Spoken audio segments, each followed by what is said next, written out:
Hello, hello, hello, everyone. Welcome to another installment of my new book, hashtag Are You Here Yet? How to STFU and Show Up for Yourself.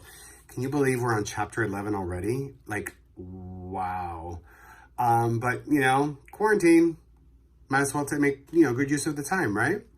So what is chapter 11 about?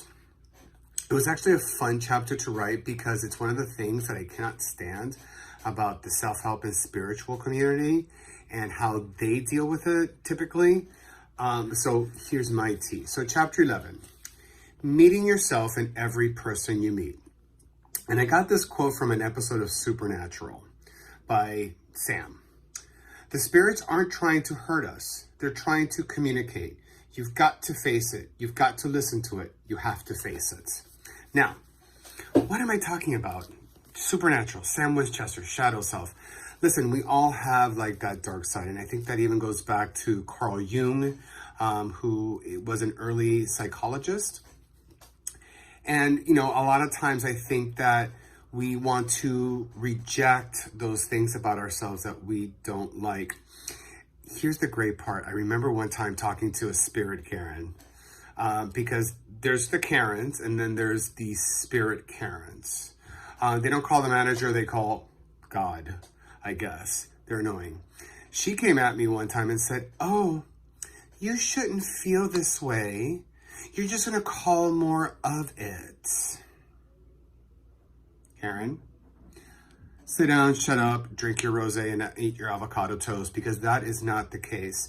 I think that rejecting any negative experience, negative aspect of ourselves is doing us a disservice on so many different levels.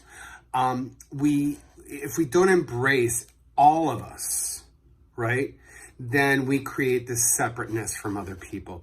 Oh, I'm so bad, I'm so this, I'm not like them, I'll never fit in with them because I did this in my past or I still do this. Such is not the case.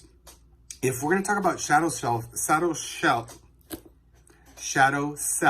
there, I know I speak English, I swear people, I do, it's my primary language.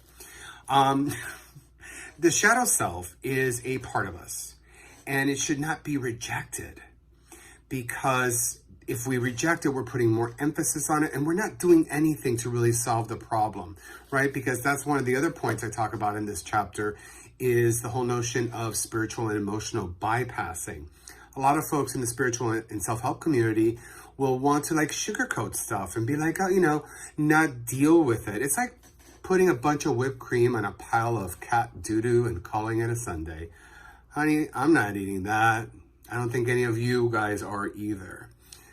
Never engage in any kind of bypassing. In other words, this is when we use like these higher order thoughts and ideas to cover up those things that we don't want to deal with, which is why I included that quote from Sam Winchester, because at the end of the day, we have to face all of us, all aspects of ourselves.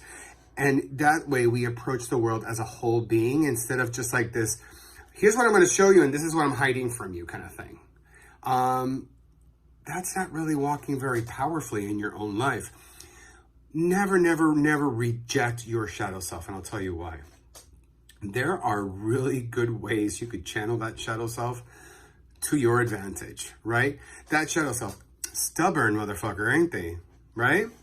Well, use that stubbornness into making sure that you are stubborn in meeting your goals and not letting petty excuses, derail you from achieving your goals. Or, any number of ways that you just redirect the energy.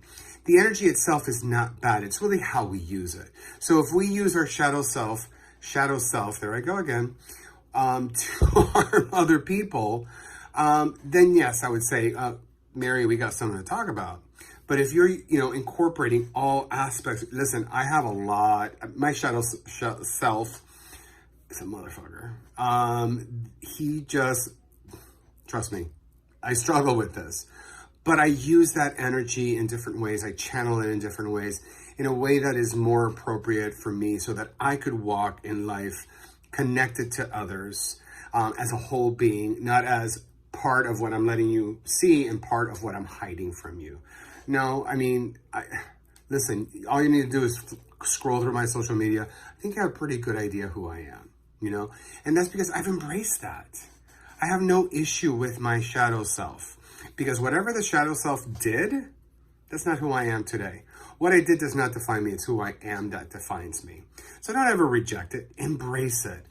Invite it in for a beer or rosé if you're into that. Rosé is so good. So that's all I have for today on Chapter 11 on shadow self and bypassing. My new book available on Amazon, paperback and Kindle. And I hope you enjoyed this week's video, and I'll catch you next time. Bye.